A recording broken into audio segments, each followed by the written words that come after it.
Hi there, it's Sam from poodles.co.uk. Thank you very much for joining me today. Today's project is this one, and it's a lovely little bag for a couple of tea bags. Now, I love the packaging of the English tea shop. I don't drink tea, it's weird, warm stuff.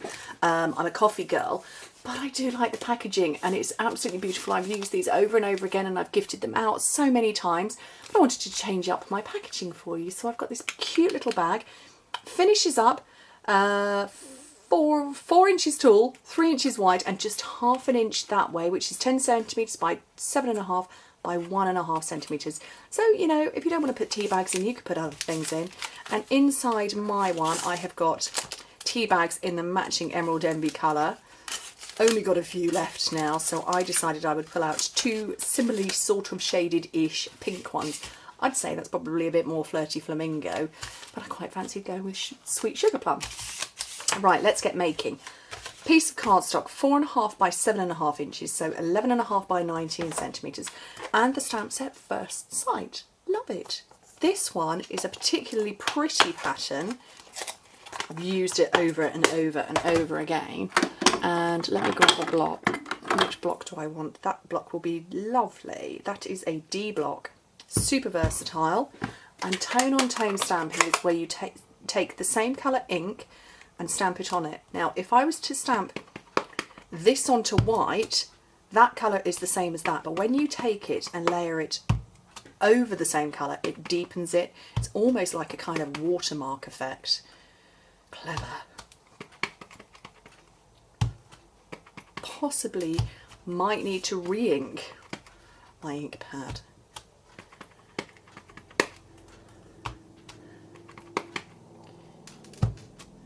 And last little bit like that.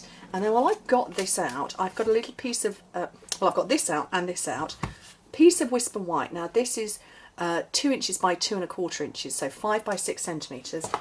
And I'm going to take the word Kindred Spirit. You know, if I was a tea drinker, I might give this to another tea drinker. I'm not.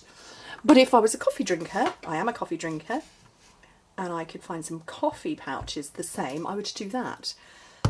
Right, so what I did then, chattering away, I lined up my clear mount block against my grid lines, and then I lined up the wording on it. Make sure that's really well inked. I'm going to go around the edges. Does anybody else tend to stamp in the middle and ignore the edges of the ink pads? Just getting that the right way up. It's a bit down the bottom. Let's turn it over and do that again.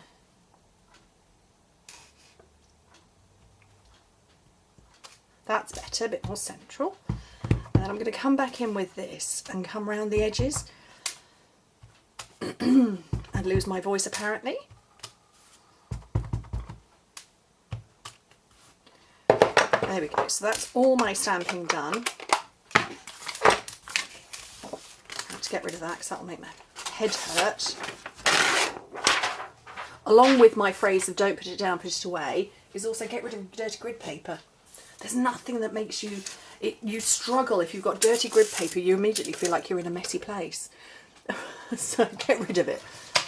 Okay, so my piece of cardstock, I'm going to work on the long side first, and I'm also going to tuck that away so it doesn't rattle. So the first score line is at 3 inches, then 3.5 inches, 6.5 and 7 inches, which in metric is 7.5, 9, 16.5 and 18, and then turn it round and just score it. It doesn't matter which side, but just score it at ½ an inch, which is 1.5 centimetres. Oh! I dropped my scoring board. Oops. Right. So let's get this all scored up.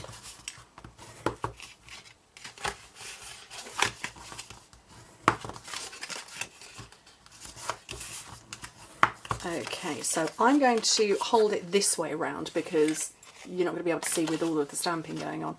But we've got 2 vertical lines here that are the same size and close together. Get rid of that little square down there and then cut straight up those little ones. So I've got my snips. Just going to get rid of that little square there. So that's the bottom square, and then cut straight up the other ones.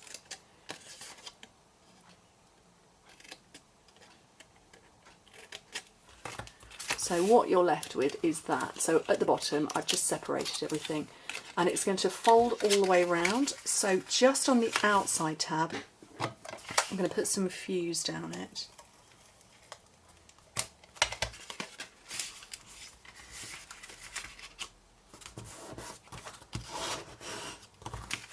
Okay, and that's the back because that's where the seam is. So these little tiny little squares, fold those in, and the back. Now this is a little bit tight on the old fast fuse, so I'm going to get my tear and tape and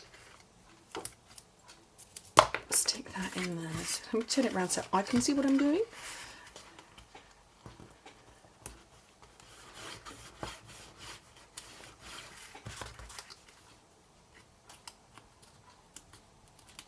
Tear and tape doesn't like my fingernails. Or maybe my fingernails don't like tear and tape. There we go. So that's the back, and just gently pinch in at the sides. You're not completely closing it, you just, it's so that the tea bags don't fall out. The tea bag fell out. It's meant to be so that the tea bag, I haven't tightened that, that's why. So your tea bags don't fall out. And let's get our tea bags. Establish which is the front. That's the front. Have some dimensionals on the back of this.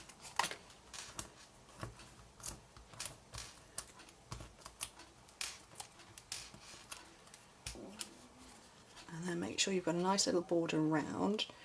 And then finish off with the lovely matching ribbon.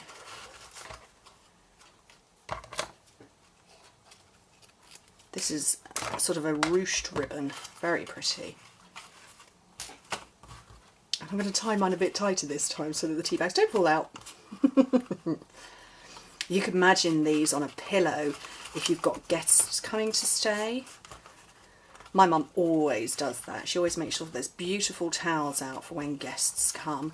And I remember when we first moved to North Wales, when I was a teenager, we had loads of people from church come to visit us, and she'd always make sure that she had nice little gifts and trinkets in the guest bedrooms for them.